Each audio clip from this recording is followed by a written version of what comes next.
गीता 18 के श्लोक नंबर 62 में भगवान स्वयं कह रहे हैं कि अर्जुन उस परमेश्वर की शरण में जा जिसकी कृपा से परम शांति व शाश्वत स्थान अर्थात सतलोक को प्राप्त होगा।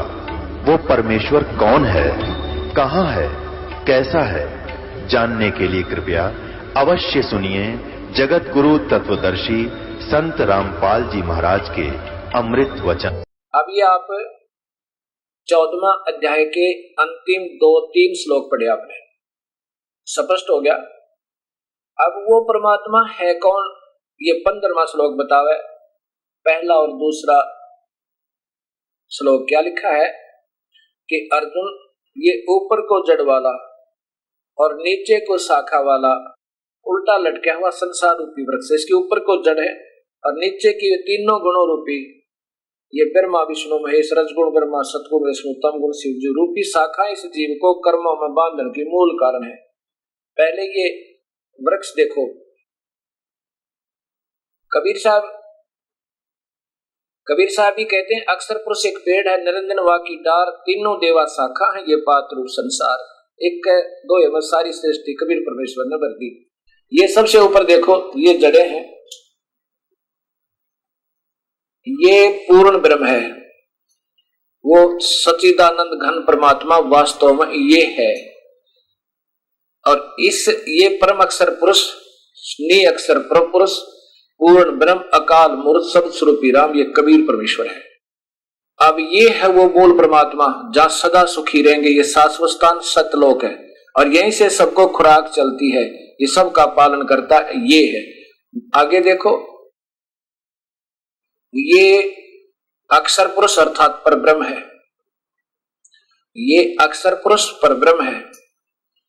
इससे आगे देखो ये तना समझो, आगे फिर इसके ये ब्रह्म है अक्षर पुरुष, ये ज्योत स्वरूपी निरंजन काल है ब्रह्मा विष्णु में इसका पिता है। आगे ये तीनों देवा शाखा ये रजगुण ब्रह्मा सतगुण विष्णु तम गुण शिव जी और ये पात्र रूप संसार। ये देखो ये सब संसार इन पर लटका हुआ एक। अब इसी का गीता जी में उल्लेख किया है। अब 15वां अध्याय दिखाऊंगा आपको, ये पहला ही श्लोक है।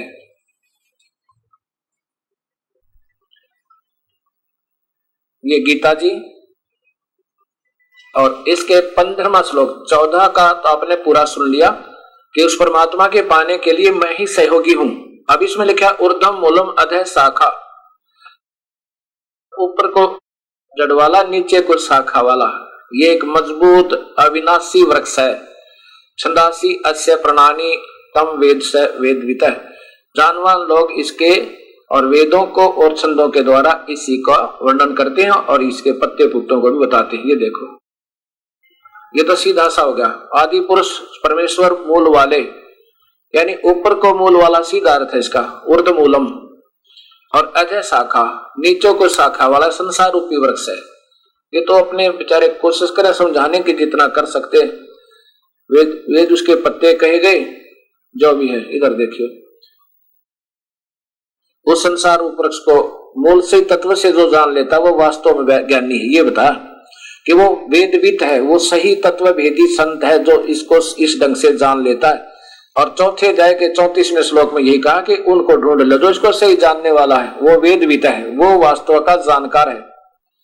ये प्रमाण देते वो संत है जिसने सबको जान रखा, और वहां जाओ उससे दीक्षा लो। फिर अब देखो ये दूसरा, उस संसार वृक्ष की संसार रूपी वृक्ष की तीनों गुणों रूपी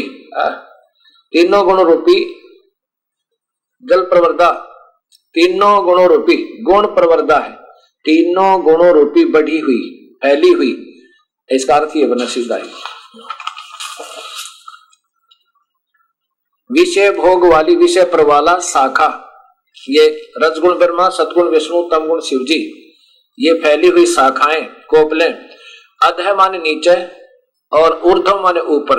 नीचे पाताल लोक में, पृथ्वी लोक में और स्वर्ग लोक में फैली हुई है, मनुष्य लोक में, और मनुष्य लोक ये पृथ्वी लोक है।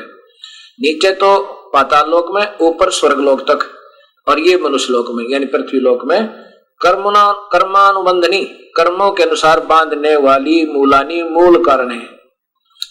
ये तो अपने आप जोड़ लिया इन्होंने, ये मूलानी अर्थात मूल कारण है, मुख्य कारण इन जीव को फंसाने के ये तीनों गुण, और नीचे और ऊपर सभी लोगों में व्यस्त है।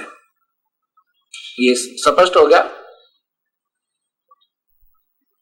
इसी के साथ अब ये अध्याय नंबर 15 के 16, 17 और 18 श्लोक आपने फिर देखने होंगे, क्योंकि इनका लिंक बनता है इनसे।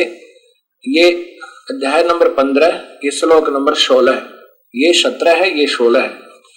इस संसार में नाशवान और अविनाशी दो प्रकार के पुरुष हैं। इसका सीधा अर्थ है दो प्रकार के भगवान है, और दो ही प्रकार की शरीर जीव प्राणियों की स्थिति है। सब प्राणियों का शरीर तो नाशवान है और आत्मा जीवनाशी अविनाशी कही गई। ये आपके 18वें श्लोक में काम आएगा कि वो काल भगवान कहता कि मैं तो इन मेरे अंदर जितने, मेरे अंतर्गत जितने प्राणी हैं, चाहे वो अविनाशी आत्मा रूप में है और चाहे शरीरधारी देवता है, मैं तो इनसे उत्तम हूं, इसलिए मैं लोक में और वेद में मुझे भगवान मानते, मैं भगवान नहीं हूं, मैं सर्वोत्तम पुरुषोत्तम नहीं हूं। आगे देखो, दो भगवान है, क्षर और अक्षर। उत्तम पुरुष है तो अन्य परमात्मा इति उदाहरता है। वास्तव में भगवान तो वो तीसरा है जो जड़ है, उसी को वास्तव परमात्मा कहा जाता है। यही जो है लोकतर में, तीन लोकों में अविश्य प्रवेश करके विभर्ती सबका पालन पोषण करता है, और वही अविनाशी, वास्तव में अविनाशी ईश्वर है, अव्यम ईश्वर है। ये भी देख लो, उत्तम पुरुष तो और ही है, उत्तम भगवान तो अन्य ही है जो तीनों लोकों में प्रवेश करके, पुरुष माने भगवान जानो, सबका धारण पोषण करता है। वो जड़ अविनाशी परमात्मा कबीर परमेश्वर, वो ही वास्तव में अविनाशी परमेश्वर परमात्मा इस प्रकार कहा गया है।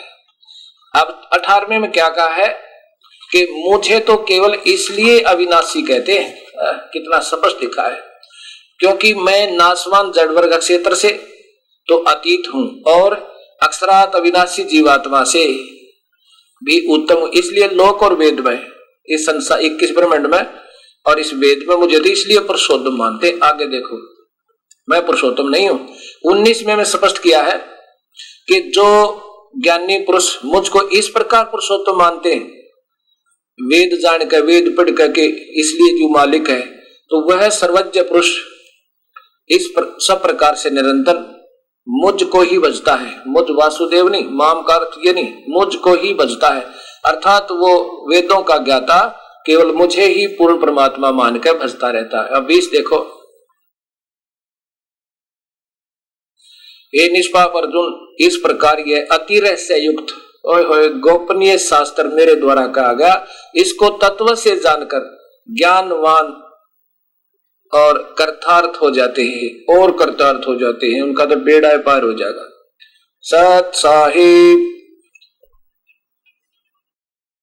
परम आदरणीय सुधांशु जी के द्वारा, और देखिए श्रीमद् भगवत गीता आचार्य सुधांशु जी। इसमें सिर्फ मैं इतना दिखाना चाहूंगा, बाकी आपके पास उपलब्ध है, प्रेम से पढ़ लेना। अध्याय नंबर 17, अध्याय नंबर 17, इसमें यहां से पढ़ना शुरू कीजिए। शास्त्र विधि से हीन, अन्न दान रहित, बिना मंत्र के, बिना दक्षिणा और बिना श्रद्धा के किए जाने वाले यज्ञ को तामस यज्ञ कहते हैं। जो मनमुखी साधना करते हैं, तो कितना दान कर दिया, कि मैं बनवा दिया, वो शास्त्र विरुद्ध, शास्त्रहीन है। आगे देखो 14 में, देवता ब्राह्मण गुरुजन जीवन मुक्त महापुरुषों का पूजन करना, शुद्धि रखना, सरलता ब्रह्मचर्य का पालन करना, हिंसा न करना, यह है संसार शरीर संबंधी तप है। ये तप के ऊपर के यज्ञ बताए। अब ये तपों के ऊपर आ गया। अब उद्योग न करना, सत्य प्रिय हितकारक भाषण। अब यहां इसका अर्थ क्या है कि सत्यम प्रिय हितम, अपने प्यारों के लिए सत्य बात कहना, चाहे वह कितनी कड़वी लागे। जैसे ये दास कह रहा है, उसका अर्थ है कि चाहे अपने प्यारों के लिए सत्य भाषण कहना, चाहे इसका कितना कैसा ही प्रतिफल निकले, वो हिचका नहीं करते। इसको तप कहते हैं, सच्चाई कह देना। सत्यम क्या है? उद्वेग न करने वाला सत्य प्रिय हितकारक भाषण, यानी अब हितकार में चाहे कितनी कड़वी सत्य तो जरूर कहे, उसको तप कहते हैं। चाहे कितनी कठिनाई भी क्यों ना उठानी पड़े, जैसे दास आपको बता रहा है, और हो सकता है इस कड़वी सत्य को कुछ महसूस भी कर रहे होंगे, लेकिन सत्य कहने वाले सत्य कहा करते हैं। ये एक तप है, ऐसा तप है। और अभ्यास ध्यान करने, यह वाणी संबंधी तप कहा। आगे देखो, मन की प्रसन्नता, सौम्य भाव, मननशीलता, मन का निग्रह, भाव की शुद्धि, इस तरह यह मन संबंधी तप कहा। अच्छा, अब 17वां देखो, ये 17वां श्लोक है 17वें ही अध्याय का। परम श्रद्धा से युक्त फल इच्छारहित मनुष्यों के द्वारा 3 प्रकार शरीर, वाणी और मन का तप किया जाता, उसको सात्विक कहते। ऊपर के तो ठीक है, आगे के देखो। जो तप सत्कार, मान, पूजा के लिए, लोग दिखाने के लिए, लोग दिखावा भाव से किया जाता है, वह इस लोक में अनिश्चित और नाशवान फल देने वाला तप कहा जाता है। आगे देखो, कमाल है। ये 17वें अध्याय का 19वां श्लोक देखिए। जो तप मूढ़ता पूर्वक, ये ध्यान से देखो, जो तप मूढ़ता पूर्वक हठ योगतः अपने को पीड़ा देकर अथवा दूसरों को कष्ट देने के लिए किया जाता, वह तप तामस कहा गया है। अपने को पीड़ा देकर, यह जो तप मूढ़ता पूर्वक हठ योग से अपने को पीड़ा देकर अथवा दूसरों को कष्ट देकर कि देने के लिए किया जाता, वह तप तामस कहा गया है। अब इसी बात पर विचार करना। ये अध्याय नंबर 17 का और श्लोक नंबर 19 आपको आचार्य सुधांशु जी द्वारा टीका की हुई गीता जी का सुनाया, उनके कर कमलों द्वारा। अब फिर ये देखिएगा, ये स्वर्ग की लहरें, परम पूज्य सुधांशु जी महाराज। और फिर ये देखिएगा, यहां देखो, ये 10 वर्ष की आयु में ये नादान बालक कहां फंस गया? हठ योगी विजेंद्र मुनि का संग, ध्यान, साधन और कठिन प्रक्रिया। हठ योगी, ये देख लो, यहां से यहां सारी बात सिद्ध हो जाएंगे आपने। ये बालक आत्मा घूम रही थी भगवान को चाहने के लिए और फंस गया हठ योगी का, जो गीता के विरुद्ध। 10 वर्ष की आयु में हठ योगी विजेंद्र मुनि का साथ, ध्यान साधना की कठिन प्रक्रिया, कठिन शरीर को पीड़ा देकर। आगे देखो, घबराए नहीं, क्योंकि कितना कष्ट हुआ, घबराए नहीं। बाल यशपाल साधना पथ के अडिग पथी बनकर अंतर शक्तियों को जागृत किया। अब ये बात सोचने की है। 6 तो गुरु बेचारों के, पहले तो ये हठ योगी फंसा, जैसा माल इसके पास था इन्होंने भर दिया इस पुण्यात्मा में। फिर ये हरिद्वार गए 22 वर्ष की आयु में दर्शनार्थ। फिर नंद किशोर जी का साथ, बनखंडी साधु का साथ, जिसने प्रकाशानंद से ज्ञान ध्यान सीखने का सुअवसर, जिनका एक गुरु ही नहीं, नाना प्रकार के अनजान संतों के पास ये पुण्यात्मा जाती रही। जो उनके पास माल था वो इन्होंने भर दिया और अब ये उसी का प्रचार कर रहे हैं। अब ये बातें कड़वी अवश्य लगेंगी आपको, लेकिन कड़वी ना होकर के ये बहुत मीठी हो जाएंगी। ये कुनीन है, ये सभी को लेनी पड़ेगी।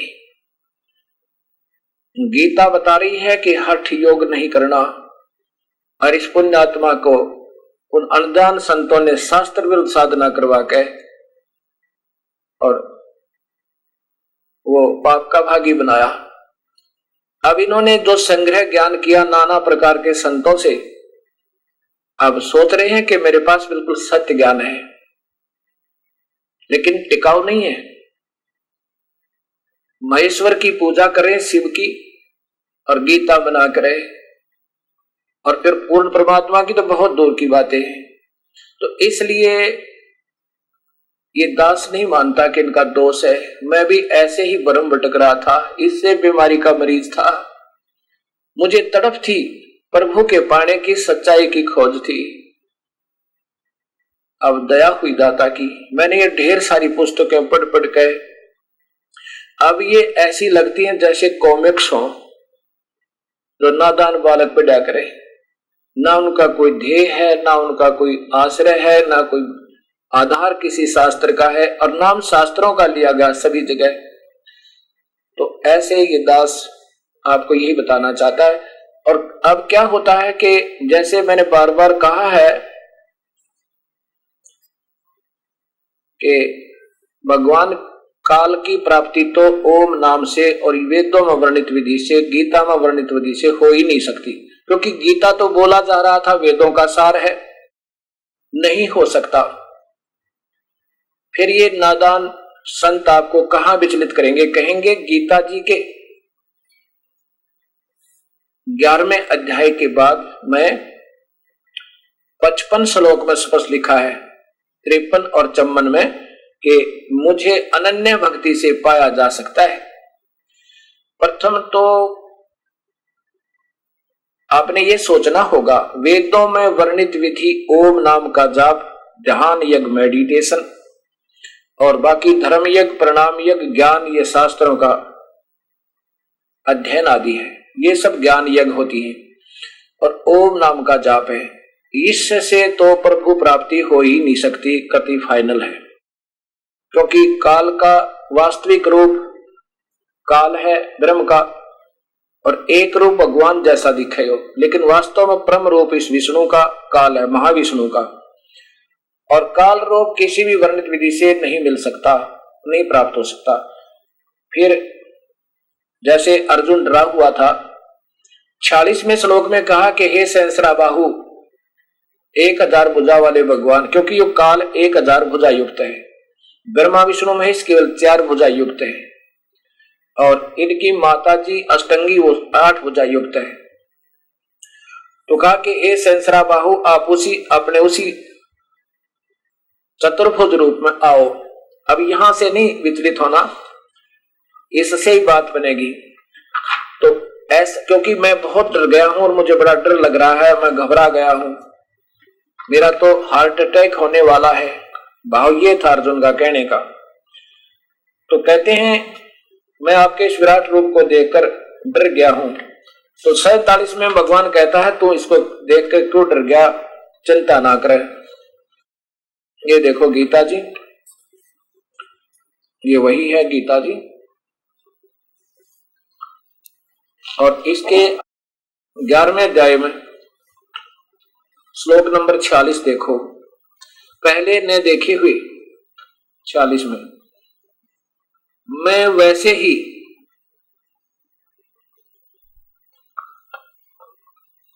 आपको मुकुट धारण किए हुए, ये देखो चतुर्भुजेन, देखो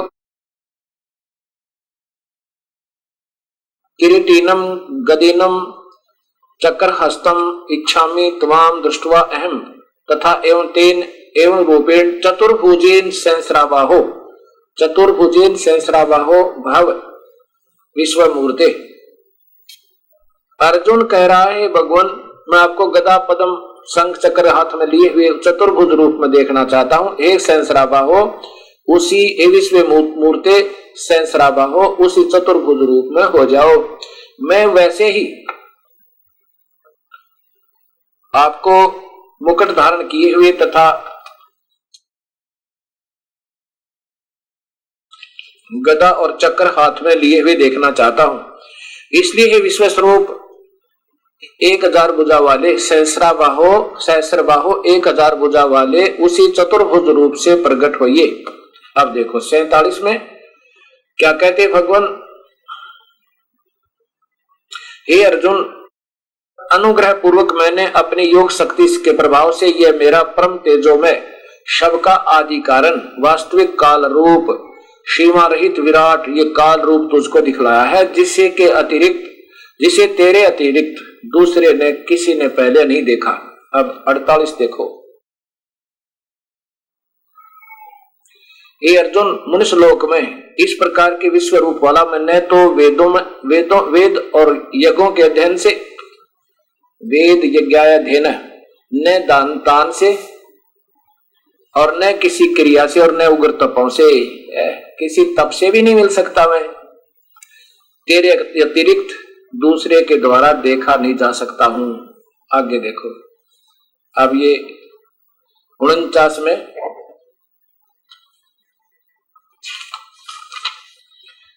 भगवान कहता है कि मेरे इस प्रकार के से इस विकराल रूप को देखकर तुझे व्याकुल नहीं होना चाहिए और मूढ़ भाव नहीं होना चाहिए। तू भयरहित और प्रतियुक्त मन वाला होकर उसी मेरे इस शंख चक्र गदा पद्म चतुर्भुज रूप को फिर देख। बिल्कुल सही टीका किया है। जहां तक इनकी बुद्धि सही काम कर रही है, बिल्कुल सही कर रहे हैं। जय दयाल गोविंद का जी। वासुदेव भगवान ने अर्जुन के प्रति इस प्रकार कहकर फिर वैसे ही अपने चतुर्भुज रूप को दिखलाया और फिर महात्मा श्री कृष्ण ने सौमूर्ति होकर इस भयभीत अर्जुन को, डरे हुए अर्जुन को धीरज दिया। आगे अर्जुन क्या कहता है, हे जनार्दन, ये 50वां अध्याय श्लोक है, 51 नंबर। हे जनार्दन, आपके इस शांति अति शांत मनुष्य रूप को देखकर मैं अब स्थिर चित्त हो गया हूं, अपनी स्वाभाविक स्थिति को प्राप्त हो गया हूं। आगे देखो 52 में, मेरा जो चतुर्भुज रूप तूने, ये बिल्कुल सही कर रहे हैं अब श्लोक अर्जुन, बिल्कुल सही सलाहत कर रहे हैं जय दयाल गोविंद का जी। मेरे जो चतुर्भुज रूप तूने देखा है यह सुदूरस, अर्थात इसके दर्शन भी बड़े, बिल्कुल सही किया हुआ है, ये दुर्लभ है। देवता भी सदा इस रूप के दर्शन की आकांक्षा करते हैं। अब यहां सोचना होगा, ब्रह्म भगवान, काल भगवान, ज्योत स्वरूपी निरंजन कह रहे हैं कि अर्जुन, ये जो मैंने तुझे पहले रूप दिखाया ना, ये मेरा वास्तविक रूप है। ये तेरे से पहले किसी ने नहीं देखा और ना किसी यज्ञ से, ना तप से, ना दान से, किसी प्रकार कोई नहीं देख सकता, ना वेदों में वर्णित विधि से। अब फिर बताया कि ये जो चतुर्भुज रूप मैंने तुझे दिखाया, इसको भी कोई, इसके दर्शन भी बहुत मुश्किल है। देवता भी तरसे मेरे चतुर्भुज रूप ने, नहीं तो त्रिलोकीय विष्णु के दर्शन तो आम व्यक्ति ने किए हुए और त्रिलोकीय शिव की दर्शन तो आम श्रद्धालु भक्तों ने किए हुए हैं, उन्होंने उनके चित्र बनाए हैं। लेकिन ये चतुर्भुज रूप के दर्शन कोई नहीं कर सकता, देवता भी तरसते हैं। वो कैसे, ये ब्रह्मलोक में रहता है, ये काल 3 रूप बनाकर, महाब्रह्मा, महाविष्णु, महाशिव रूप में, और कहता है ये जो मेरा चतुर्भुज रूप है ये भी कोई नहीं देख सकता, ना यज्ञ से, ना तप से, ना दान से, ना किसी से। और मेरी प्राप्ति नहीं है, मेरे द्वारा दी जाने वाली राहत भी अनन्य मंत है। अनन्य मन जैसे आपने अव्यभिचारिणी भक्ति, अव्यभिचारी अनन्य मन, अन्य देवता ना पूजा, केवल मेरी पूजा करे, उसको ही उपलब्ध है। आगे ये मिलेगा आपको। अब ये चित्र देखना एक ब्रह्मांड का, ये ब्रह्मा जी का लोक, ये शिव का लोक, ये त्रिलोकीय ब्रह्मा विष्णु महेश है, ये पृथ्वी है, ये स्वर्ग और नरक है, ये स्वर्ग है, ये इंद्र का लोक इसके साथ ही है, ये स्वर्ग और नरक है, ये स्वर्ग के राजा की राजधानी इंद्र लोक साथ में, और ये शिवलोक है, शिव जी का लोक, और ये ब्रह्मा का लोक है। ये त्रिलोकीय ब्रह्मा विष्णु शिव है। अब ये यहां रहता है, इनके तो सभी देवता दर्शन करते हैं, ये यहां रहता है महाविष्णु, महाशिव और महाब्रह्मा रूप में, ये ब्रह्मलोक है। और यहाँ पर देवी भागवत आपने पढ़ा होगा, उसके अंदर विमान में बिठा के त्रिलोकीय ब्रह्मा विष्णु में घुमाए थे। कहते हैं ये भी मैं अपनी कृपा से दर्शन दे सकता हूं, ना किसी वेद विधि से, ना किसी तप से, ना क्रिया से, मेरे दर्शन कोई नहीं कर सकता। ये स्पष्ट है।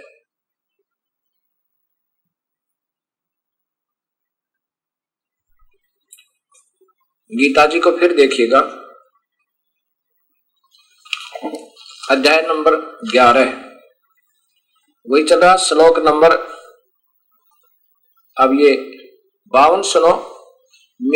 मेरा जो चतुर्भुज रूप देखा है यह सुदर्श, अर्थात इसके दर्शन बड़े ही, इसके दर्शन भी बड़े दुर्लभ हैं, क्योंकि वो ये इस रूप में, ये काल ब्रह्मलोक में रहता है, दुर्लभ है। देवा देवता अपि माने भी सदा ही इस रूप के दर्शन की आकांक्षा करते हैं। अर्थात ये काल कहता है फिर ये रूप भी मेरा, आगे देखो 53 श्लोक में 11वें अध्याय के, जिस प्रकार तूने मुझको देखा इस प्रकार ये चतुर्भुज रूप वाला, ये सही लिख रहा है जयदयाल गोविंद का जी ने, बिल्कुल सही टीका किया है। न मैं वेदों से और न तप से न दान से और न यज्ञ से देखा जा सकता हूं। वेदों में वर्णित विधि से, न तो वेद से, वेदों से और न तप से, ये हठ योग आदि से नहीं देखा जा सकता। किसी प्रकार भी में दर्शन तो हो ही नहीं सकते। आगे देखो, अब लिखा भक्त्या तु अनन्या शक्य अहम एवं विधि अर्जुन जातुम दृष्टवा च तत्वेन प्रविष्टुम स प्रंतम, ये लिखा है। परंतु हे प्रंतम अर्जुन, अर्जुन अनन्य भक्ति के द्वारा, ये देखना अनन्य भक्ति के द्वारा, अन्य बताऊंगा दिखाऊंगा आपको अनन्य भक्ति क्या होती है। इस प्रकार चतुर्भुज रूप वाला मैं प्रत्यक्ष देखने के लिए, प्रत्यक्ष दृष्टुम देखने के लिए, तत्व से जानने के लिए तथा प्रवेश करने के लिए भी शक्य हूं। शक्य हूं प्रविष्टम माने प्रवेश करने के लिए, अर्थात एक ही भाव प्राप्त होने के लिए। और यहां दृष्टुम प्रत्यक्ष देखने के लिए। अब कैसे? इसमें लिखा कि मेरी अनन्य भक्ति करने से, केवल एक ब्रह्म साधना करने वाले बिल्कुल अटल नियम बना के, और पूजा नहीं करे किसी देवी देवता की, ब्रह्मा विष्णु महेश आदि की, उनके लिए शक्य हूं। कैसे? कि वो डट कर भक्ति करो हजारों वर्षों तक, फिर उनके पुण्य कर्म बन जाए, उनका लाभ मिले, फिर उन्हीं को अपने पुत्र ब्रह्मा विष्णु महेश बनाता है। ये उन परमात्माओं को, श्रेष्ठ आत्माओं को अपने यहां जन्म देता है और फिर उनको विमान में बैठाकर दूर से दर्शन करवा देता है। बस आम नहीं है, अन्यथा उस अनन्य भक्ति का विशेष प्रमाण क्या दिया है कि मैं केवल तुम जो भक्ति करते हो उसकी रक्षा आदि करता हूं और सुख सुविधा ही दे दूंगा। ये अध्याय नंबर 9 का श्लोक नंबर 22 देखो। अध्याय नंबर 9 और श्लोक नंबर 22 देखो। जो अनन्य प्रेमी जना भक्तजन मुझ परमेश्वर तो अनन्य भाव से लिख दिया, मुझ को निरंतर चिंतन करते, अनन्य भाव से निष्काम भाव से बचते हैं, उन नित्य निरंतर चिंतन करने वालों का योग अक्षेम मैं स्वयं प्राप्त कर देता हूं। योग अक्षेम क्या होता है कि भक्ति मार्ग में कोई बाधा आवे उसकी रक्षा करता हूं बस, और फिर उनको सुख सुविधा दे देता हूं जो उस भक्ति की बनती है। इसका वास्तविक लाभ तो ये बताया है। अब यहां स्पष्ट हो गया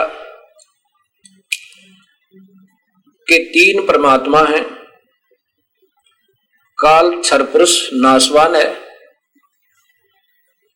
और परब्रह्म अक्षर पुरुष का है, क्योंकि जैसे एक सफेद मिट्टी का कप हो, वो तो काल भगवान समझो सुंदर दिखे, बड़ा सुव्यवस्थित सा दिखे, वो क्षर पुरुष।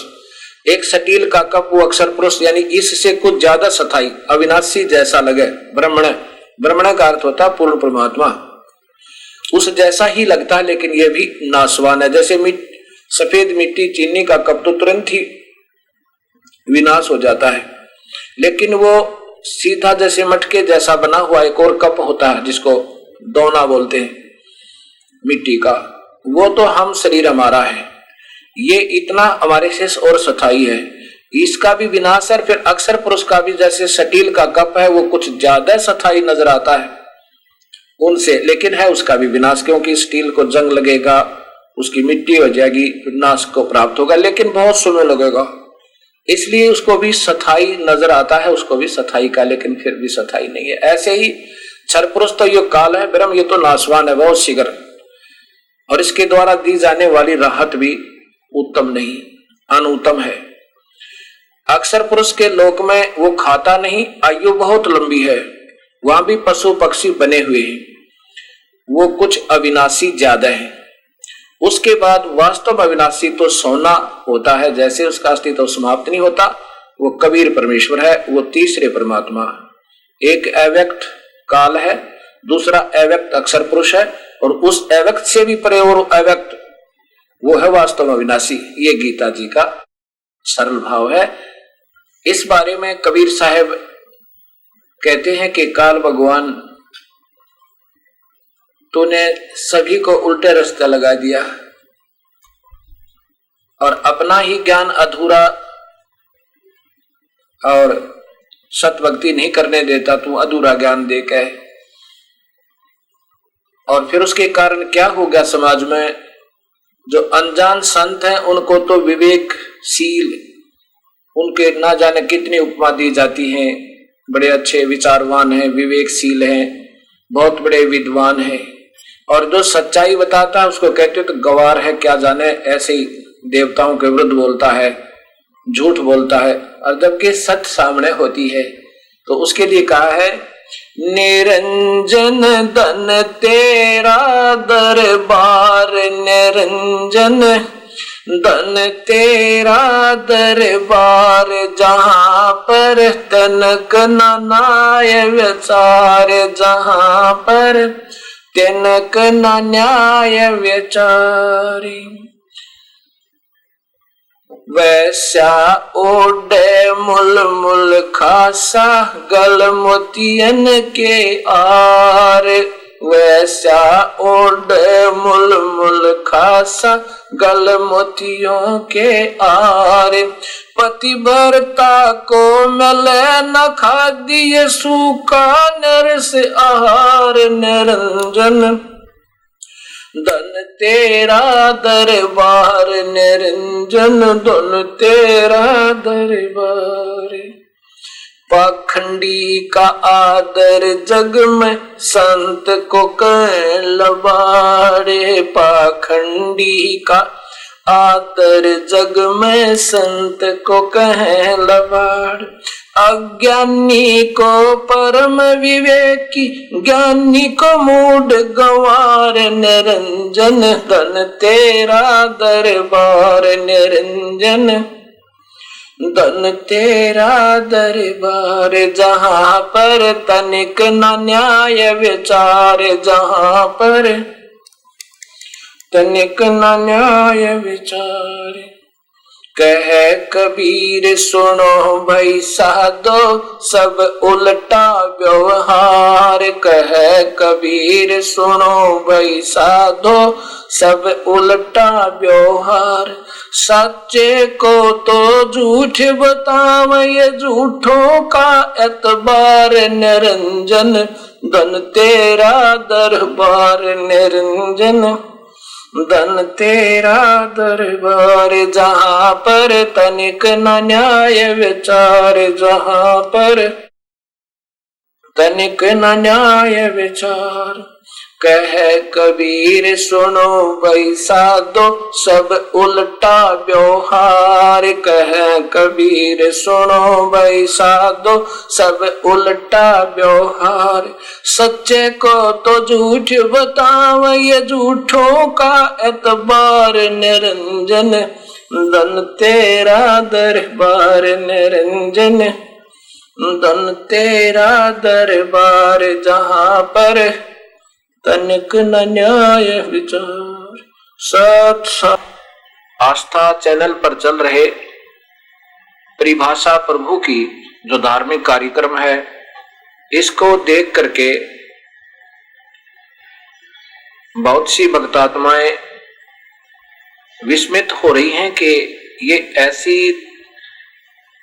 सत्य शास्त्रों में विद्वान रही और भक्त समाज तक नहीं पहुंच पाई। एक भक्त हमारे पास आया, उसने कहा कि महाराज जी, मैं आपके आश्रम से पुस्तक लेकर गया, गहरी नजर गीता की में, जो आपके द्वारा गीता का टीका है। जब मैं इसको पढ़ने लगा तो मुझे लगा कि इसमें तो ऐसे तुक्के लगा रखे हैं, ये कोई ढंग से उल्लेख यानी सरलार्थ नहीं किया गया है।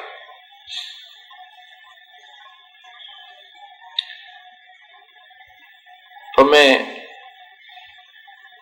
आप वाली इस गीता को, गीता जी को, और साथ में जो हम आम पढ़ते रहते हैं, जो हमारे पास घरों में विद्यमान है, गीता प्रेस गोरखपुर से प्रकाशित गीता जी को लेकर गया। एक मेरा दोस्त है,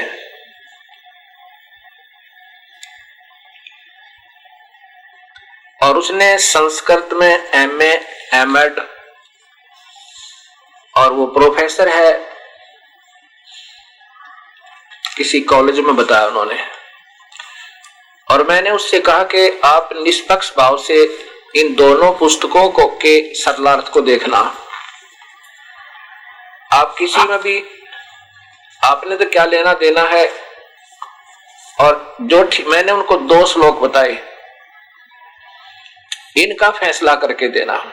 कौन कौन से बताए? 18वें अध्याय का 64 और 66 नंबर श्लोक। तो क्या बताया उस लेक्चरर जी ने कि जो अध्याय नंबर 18 का श्लोक नंबर 64 है, गहरी नजर गीता में जो है वो तो उसका ठीक है, और दूसरा जो है 66 वाला है वो गीता प्रेस गोरखपुर से प्रकाशित है, वो ठीक है। गीता अध्याय नंबर 18 का ये देखिएगा, श्लोक नंबर 64, गीता प्रेस गोरखपुर से प्रकाशित। आदरणीय गीता जी,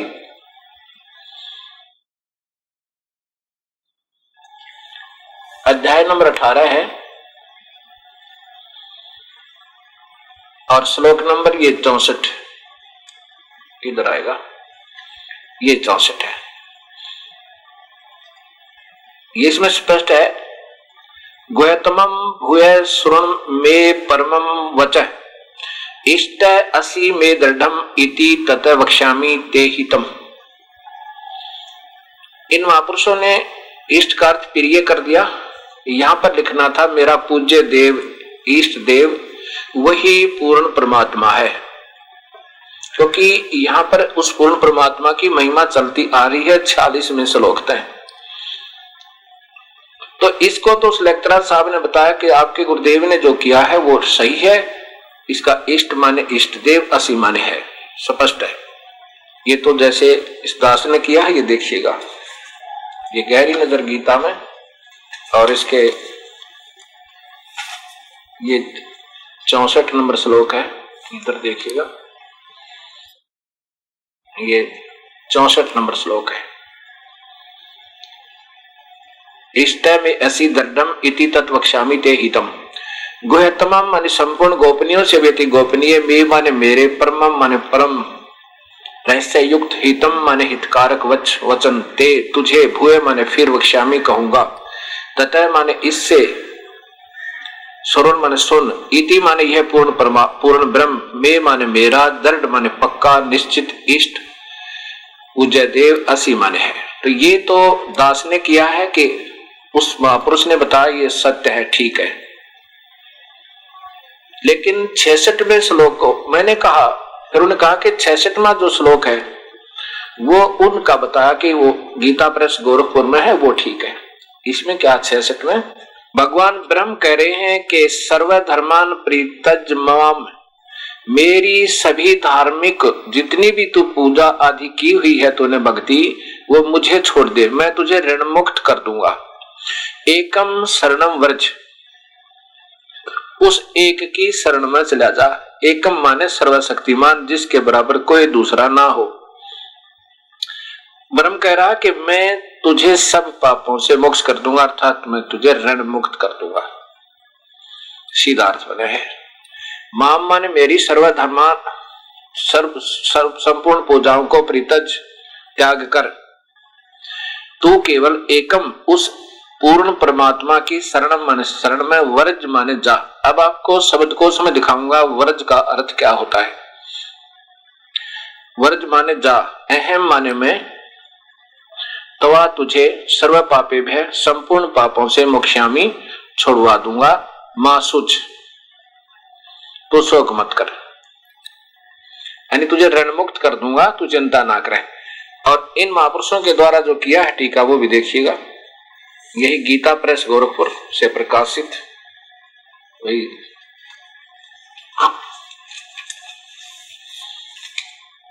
अब 66वां इन्होंने कैसे किया है, पहले 64वां देखिएगा इनके द्वारा किया हुआ। गोयतम इन्होंने लिखा है ये संपूर्ण गोपनीयों से भी अति गोपनीय मेरे परम रहस्य युक्त वचन को तू फिर सुन, फिर तू भी तू सुन, तू फिर सुन, सीधा ही है। अच्छा आगे देखो, मेरा अतिशय, दृढ़ माने अतिशय, इष्ट माने इष्ट ही लिखना था, यहाँ पर है। कौन? वो पूर्ण परमात्मा। यह इति माने इति का अर्थ है यह जो पूर्ण परमात्मा है वो भी मेरा सबसे प्रिय, इन्होंने प्रिय लिखा तो मेरा अति प्रिय है। इससे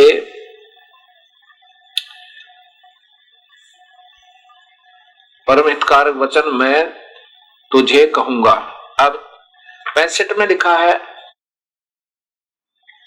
65 में सीधा लिखा है कि मुझ में मन वाला हो, मेरा भक्त बन, मेरा पूजन करने वाला हो, मुझ में प्रणाम कर, ऐसा करने से मुझे ही प्राप्त होगा। तुझसे सत प्रतिज्ञा करता हूं क्योंकि मेरा अत्यंत प्रिय है।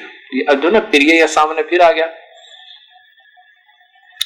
अब कहता है कि मेरा पूजा करेगा तो तू मेरे में रहेगा, इसमें कोई शक नहीं। आगे फिर देखो, ये 66वां श्लोक है जिसमें वर्ज शब्द का आपको अर्थ दिखाऊंगा डिक्शनरी में, शब्दकोश के अंदर। सर्वधर्मान परित्यज्य माम एकम शरणं व्रज अहम तमाम पापे भय मोक्षामि सर्व पापे भय मोक्षामि मां सोचा। अब यहाँ की संस्कृत देखो महापुरुषों की।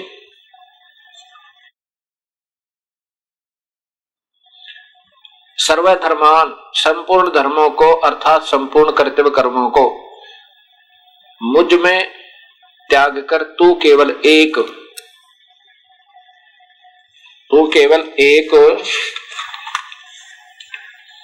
मुझ सर्वशक्तिमान, माम का अर्थ मुझ सर्वशक्तिमान सर्वाधार परमेश्वर की शरणम माने शरण में, वर्ज माने आजा। बता, वर्ज का अर्थ है चला जाना, गमन करना, प्रस्थान करना, देश निकाला लेना। अभी दिखाऊंगा आपको, जाना। इन्होंने लिखा आजा। भगवान तो कह रहा कि तू जा, मेरे से पीछा छुटवा, मैं तो काल हूं, सबको खा रहा हूं, तुझे भी खा जाऊंगा।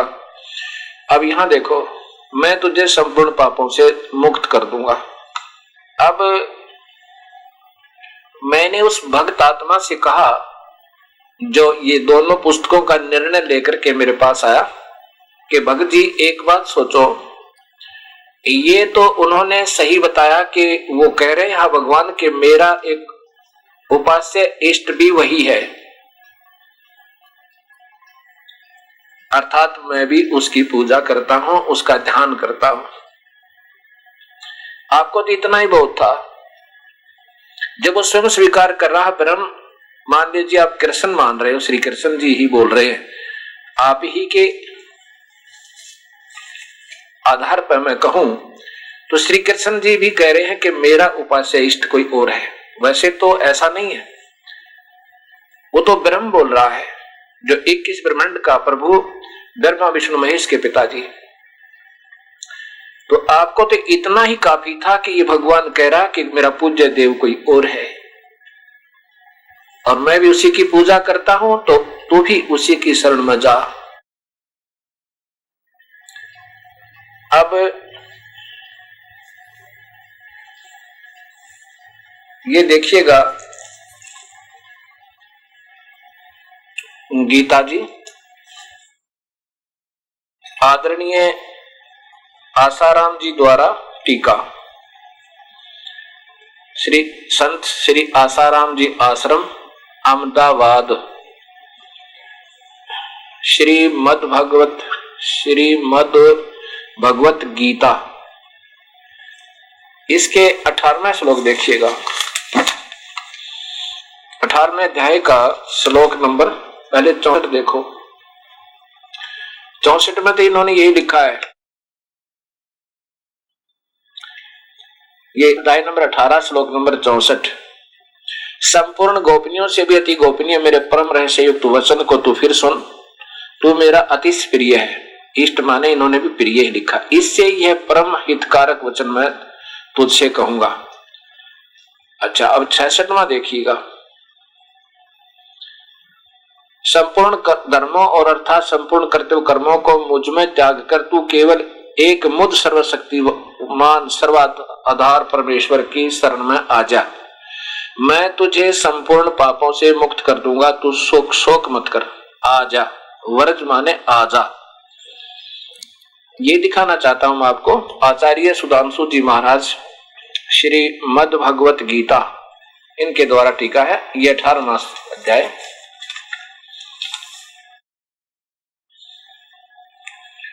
ये देखो 66वां श्लोक है।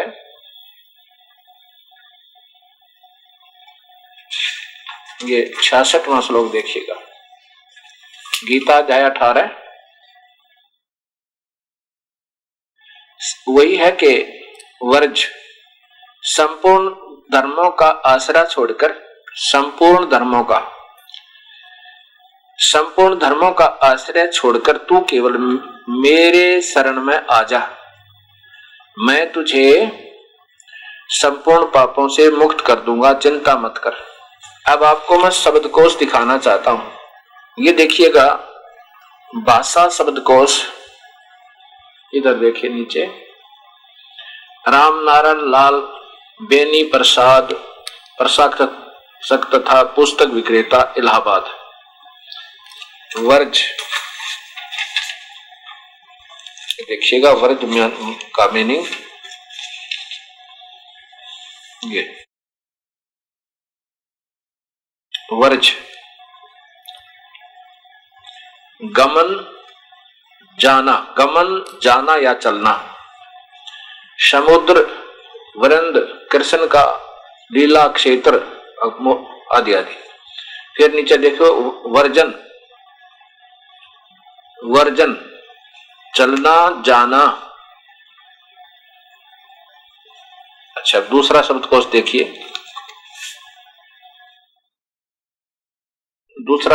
देखिए। राज्यपाल हिंदी शब्दकोश हरदेव बाहरी, डॉक्टर हरदेव बाहरी। और इसमें देखिएगा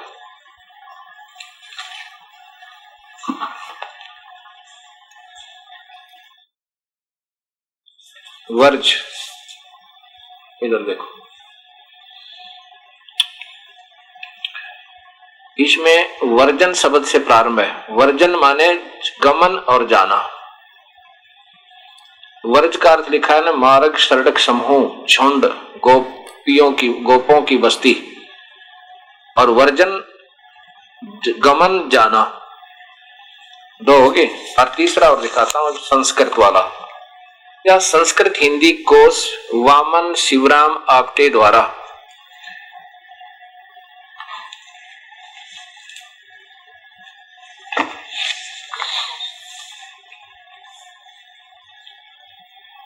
ये देखो ऊपर वर्ज का अर्थ है जाना, चलना, गति करना आदि। विदा होना, सेवा से निवृत्त होना, पीछे हटना। अब यहां पर इन्होंने 2 नंबर पर क्या लिखा है कि पधारना, पहुंचना, दर्शन करना। और किसका आश्रय लेकर लिखा है? गीता अध्याय 18 के 66 का।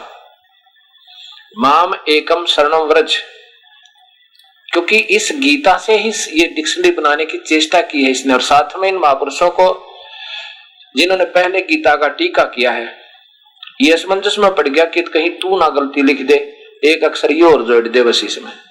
ऐसे ये सब कहानी बिगड़ती जा रही है। अब देखो नीचे वर्जन माने या फिर विचलित हो गए, वर्जनम,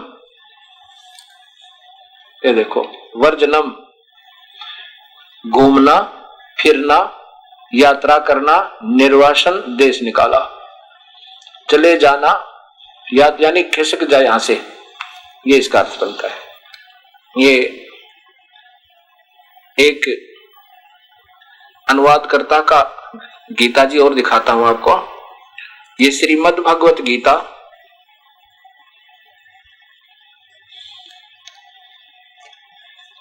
ये कहां से प्रकाशित है? श्रीमद् भगवत गीता, सद्गुरु वंदे विष्णु श्री कृष्णम वंदे जगत गुरु, भाव प्रबोधिनी भाषा टीका सहित। अनुवादक हैं ब्रह्मदेन महात्मा सत्यानंद, सर्व ज्ञानानंद आदि संपादक हंसादेश जी। कहां से प्रकाशित है ये? मानव उत्थान प्रकाशक है, मानव उत्थान सेवा समिति 2/12 पंजाबी बाग नई दिल्ली। ये यहां देखिए, ये श्री हंसराज जी महाराज इस हंसादेश पंथ के प्रवर्तक हैं, परम संत सतगुरुदेव हंसराज जी महाराज, और इनके परम शिष्य व पुत्र ये श्री सतपाल जी महाराज, इन्हीं के आश्रम से प्रकाशित है जो इनको मान्य है। ये अध्याय नंबर 18 64 से 64, 65, 66 ये श्लोक इन्होंने किया है। यहां इकट्ठे किए हैं इन 3 श्लोकों का। तो ये है सर्व धर्मों के कर्मों को छोड़कर केवल मेरी शरण में आ जा, मेरी शरणागत रूप धर्म में लग, मैं तुझे संपूर्ण पापों से मुक्त कर दूंगा। ऐसे कई नाना पंथों से भक्तात्मा इस दास के पास संपर्क कर रहे हैं बड़े प्यार के साथ। कोई पत्र व्यवहार कर रहा है तो कोई टेलीफोन से, और कोई स्वयं आकर के अपना शंका का समाधान करवा रहे हैं और फिर उपदेश प्राप्त कर रहे हैं। एक भगत जी आए हमारे पास, उन्होंने बताया कि मैं 4-5 गुरु बदल चुका हूं, अभी तक मेरी कहीं पर भी तसल्ली नहीं हो पाई।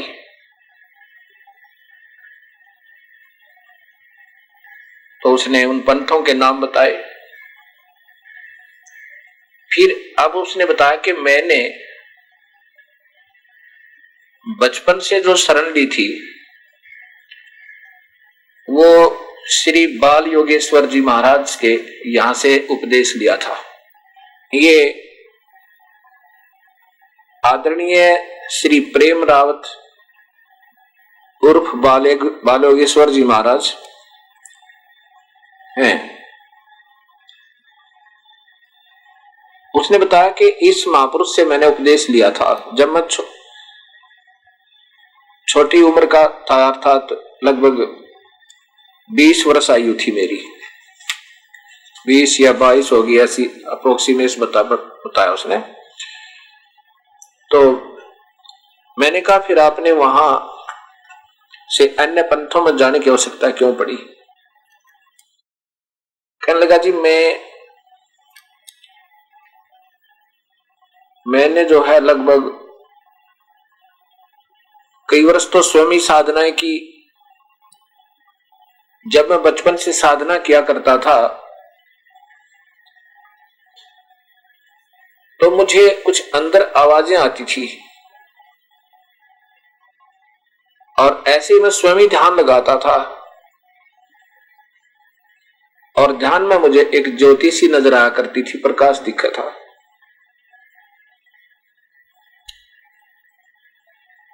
तो मैं कईयों से पूछा तो कई महापुरुषों ने, किसी ने ढंग का जवाब मुझे नहीं दिया।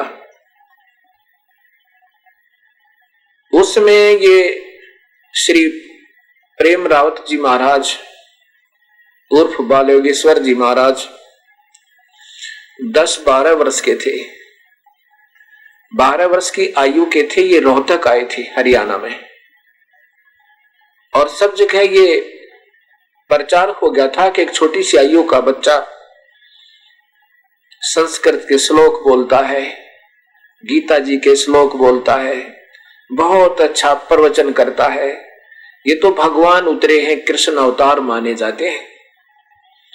इतना प्रभावित हुआ मैं। और फिर इन्होंने वही बातें बताई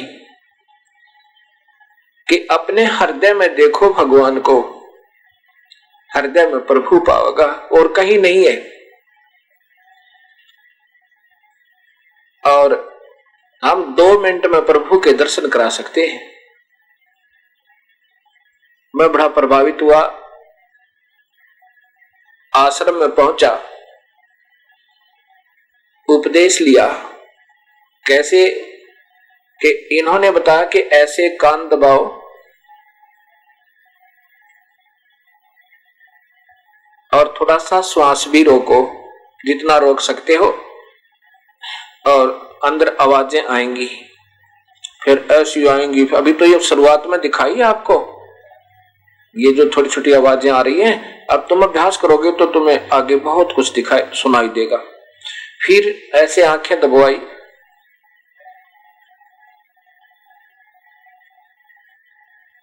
और लगभग 1-1.5 मिनट के बाद, 2 मिनट के बाद छोटी, कि मुझे सारा बाहर भी प्रकाश नजर आने लगा।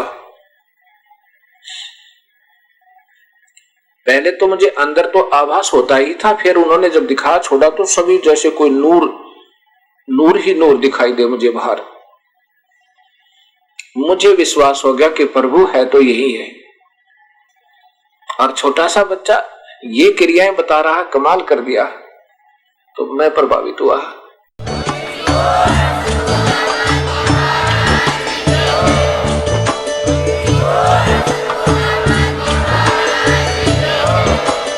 आप सुन रहे थे जगत गुरु तत्वदर्शी संत रामपाल जी महाराज जी के मंगल प्रवचन। अधिक जानकारी के लिए विजिट कीजिए हमारी वेबसाइट www.jagatgururampalji.org। संत रामपाल जी महाराज जी के शुभ आशीर्वाद से पूरे विश्व भर में 500 से भी ज्यादा नाम दीक्षा केंद्र हैं, जिन पर संत रामपाल जी महाराज जी द्वारा ऑनलाइन निशुल्क नाम दीक्षा दी जा रही है। अपने नजदीकी नाम दीक्षा केंद्र का पता करने के लिए संपर्क करें 8222880541।